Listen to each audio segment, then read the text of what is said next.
So we rejoin the storyline and Avinda is going to Ruidin.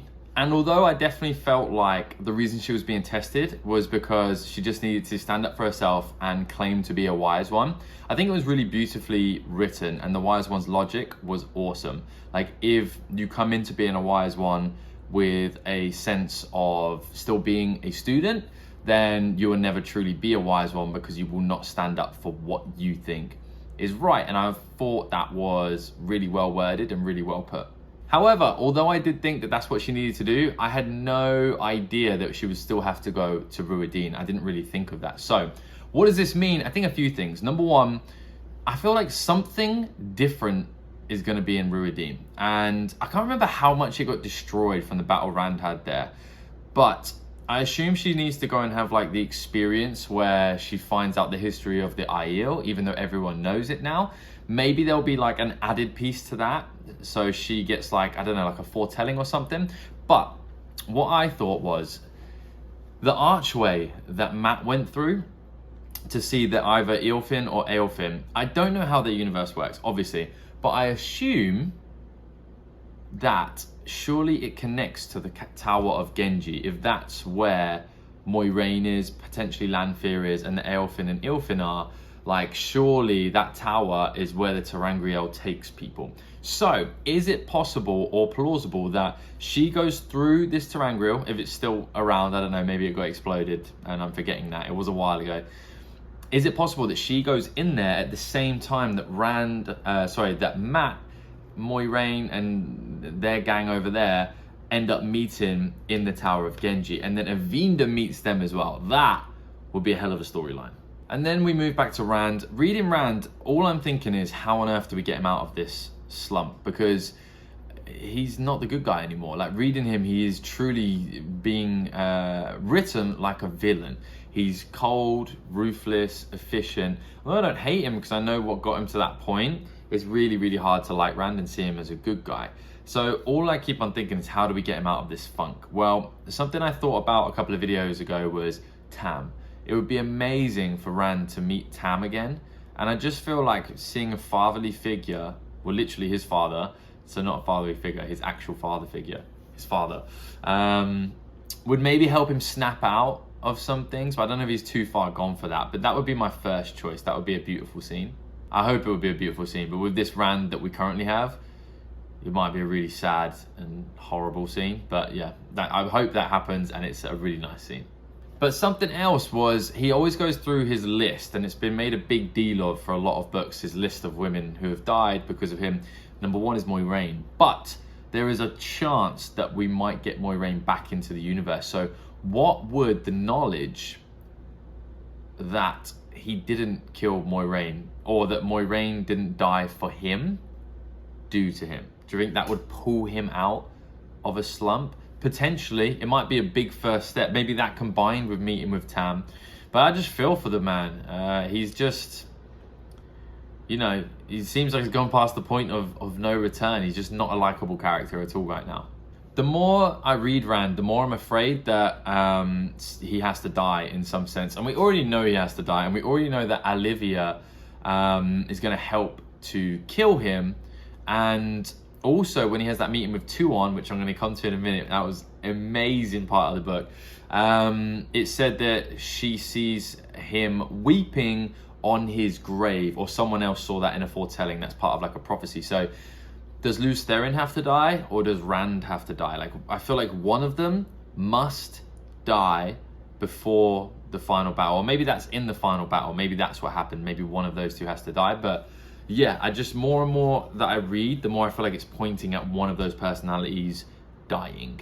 And yeah, obviously I'd rather have Rand be alive because he's the one we know and love. But Lews Therin is a very interesting character as well. So I do hope we get to explore him and maybe get some full Lews Therin narrated chapters before that has to happen. That would be great. However, my trusty Aes Sedai, Cadsuane, she has a plan that she shared with the Wise Ones. I don't know what the plan is, and I can't even hazard a guess. But she has a plan, so hopefully she's going to help Rand come back to the light side. We got some really cool Nynaeve chapters, and we've been a little bit starved of Nynaeve chapters as of late. She went through her development arc quite early, and then since then it's been a bit sporadic, you know, in and out. She's still done some amazing things, but we haven't had a lot of her perspective. However, we get a perspective of her going to the jail and figuring out that there was compulsion laid upon a few people down there, and that's why they couldn't figure out where the Forsaken that they're chasing down was. And that was just a really badass scene. We get to see Nynaeve in full Aes Sedai mode, calling the shots, using her magical abilities, and just essentially using her determination and bullheadedness to get things done. And I loved it. It brought me back to some of the earlier books. And something that I always think is important to remember is that Nynaeve isn't Ta'veren. She's not the Dragon Reborn. She's just simply a badass. And not only is she a badass now, but she's kind of been a badass since the very first page of the very first book. Like, she was always someone the boys looked up to. And now more than ever, I think that's kind of a one-off relationship for Rand right now. And I think the next step, the final nail in the coffin for Rand, would really be alienating Nynaeve. Because when I think about it, Rand and Perrin, when they last saw each other, they argued. And although that was a show, if I remember correctly, they kind of don't get along that well anyway. Matt doesn't want anything to do with Rand. Not because he hates Rand, because he hasn't seen him in a long time, but just because of the amount of trouble that it causes Matt to be around Rand.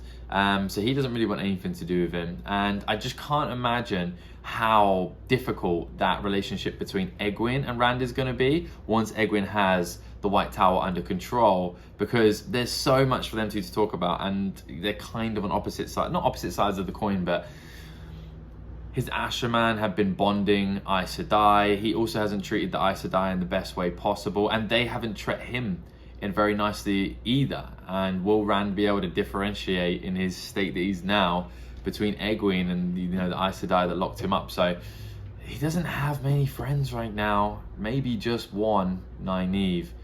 You know, not counting the women who love him in a, you know, more compassionate and relationship sense. So time's running out, Rand. We need to fix this problem. And then we jump into Gawyn and Gareth Byrne, and we're really getting like a lot of philosophy between these two. Their scenarios and relationship right now is strange because it's like a master and apprentice from back in the day. However, the apprentice has pretty much become a master in a lot of things, like sword fighting, leading men, of things like that. Not to the same degree, but they're much more on level playing field. Plus, he's now the first sword of Andor, I think, on paper.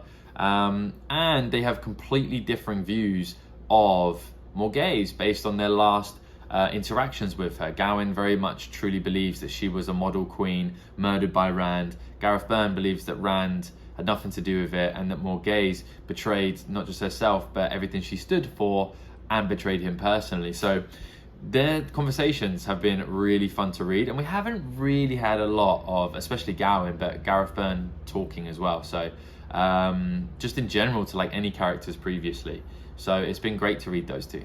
Plus, little side note, I think the 5 great captains, I would probably read books about them individually, about their come-ups, how they became great captains, their trials and tribulations. Like even just the name of the 5 great captains, like that could be 5 stories with a 6th where they all meet on some kind of battlefield. Like, I suppose that's kind of what we're getting, but more focused around them. I would read it, just throwing it out there. And one more thing I want to say about the Gawyn, Gareth Byrne scenario and the philosophizing between those two and the arguing.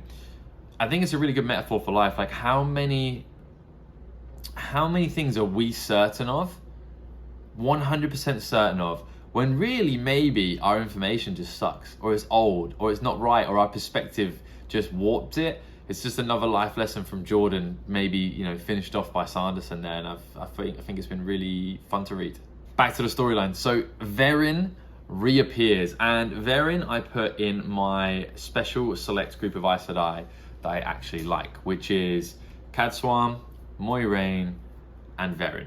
And that's pretty much it, obviously excluding Elaine, Egwene, and Nynaeve as well. And the reason why is because she is a part of the get things done Aes Sedai. There isn't a ton of posturing, a ton of ego involved. They simply go and use their strengths to get done what they think is most important for the world. Now, unfortunately, I had a spoiler earlier in this series, and I know that Verin is technically on paper a dark friend, which is unfortunate. However, she has now told Matt that she will help his whole band travel to Caemlyn. given him a note, a piece of paper, and said, wait 10 days, then open it, and then you must do what it says. Or wait 30 days, and then you can just leave without opening it. What's in that piece of paper? So I was thinking about this. I think, number one, I think Verin's going to go and do something that's going to be really important for the final battle. Maybe try and throw off whatever hold they have on her, or maybe something else that's really important that I don't know. But maybe in the piece of paper is the reveal that she's under some kind of compulsion to be a dark friend. Or maybe it's the information about the tower, some more information about the Tower of Genji, potentially. But I don't know, that really intrigued me, because I think Verin is a very intriguing character. I really like her, regardless of what I know. And interactions between her and Matt was something that I'm excited about, that I didn't know I was excited about. So what's on that piece of paper? I don't know. Read and find out, as they say. Then on to Tuon, or should I say Fortuona? Or Fortuona, I don't know how to pronounce that, but we'll stick with Tuon for right now. That meeting between Tuon and Rand was incredible, and I'm so glad that we got it from both perspectives. The perspective of Tuon was like scary to read. Like looking at Rand as an outsider, someone who's so certain of herself, rules a whole continent across the sea. I mean, technically not now, she doesn't, but will do. Rules a huge conquering army. And to see Rand be so just terrifying and be the dragon and be Tavaren and have that weird thing around him, the dark thing that appeared after he touched the Dark One's force, just all of it combining together. And when she rejected his offer, I was with her. I can't root for Rand right now. It's impossible to root for Rand right now. He's just too evil-like. Does that mean I want Tuon to win? Obviously not. I want Rand to come back to the light side. But she is now going to send her Rakan, her deadliest warriors, and some Daman across to the White Tower. And I think it's the worst thing she could possibly do. Now, maybe they leash a few Aes Sedai. They might even leash a really important Aes Sedai. If it's Egwene, I'll cry, because I just want to see Egwene win now. I want her to become the Emelian seat. But the only thing that could possibly come from them attacking the White Tower is a unification of the Aes Sedai.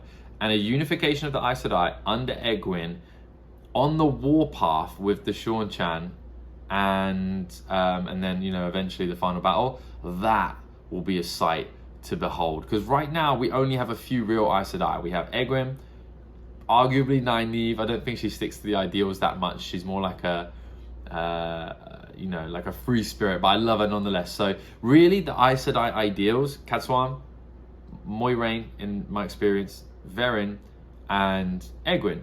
And even though someone will say, well, Verin's a dark friend, Cadsuane doesn't stick to the rules, Moiraine's not even there, and she definitely didn't stick to the rules. They are the Aes Sedai that are just like, no, we're going to actually go and do everything we can. Let's remove our egos. Let's remove, you know, wasted hostilities. And let's go and use everything we've ever learned to make the things happen for the world that we think is genuinely for the greater good. Not the good of the tower, the greater good. And if all of the Aes Sedai in the story had been like them from the beginning, we'd be sorted. And I feel like once Egwene's in power, hopefully we get to see the Aes Sedai that probably were around in the Age of Legends. Like a real top quality, top tier Aes Sedai performing at their highest standards in unity. That's something I'm excited for, because I haven't really liked the Aes Sedai for like pretty much the duration of this book, especially since we've met like the wider world of Aes Sedai in like the second or third book. So, but I'm not so bitter that I don't want to see them all together. I'm excited for them to be united under Egwene and to go and do what Aes Sedai should be doing, which is saving the world. So, I do have a question for you. Now, obviously, I haven't finished the series yet, so no spoilers, but I've really enjoyed Gawyn and Gareth Byrne's conversations. For you, which character, maybe like a side character, or even a main one if you don't think they got enough story time, or even a character that's really small and we only meet a couple of times here and there, which character do you wish got a lot more page time and that we spent more time learning about or getting their perspective, or just had more time in the book? I would love to hear your answer. Outside of that, please like and subscribe. The book is getting so exciting.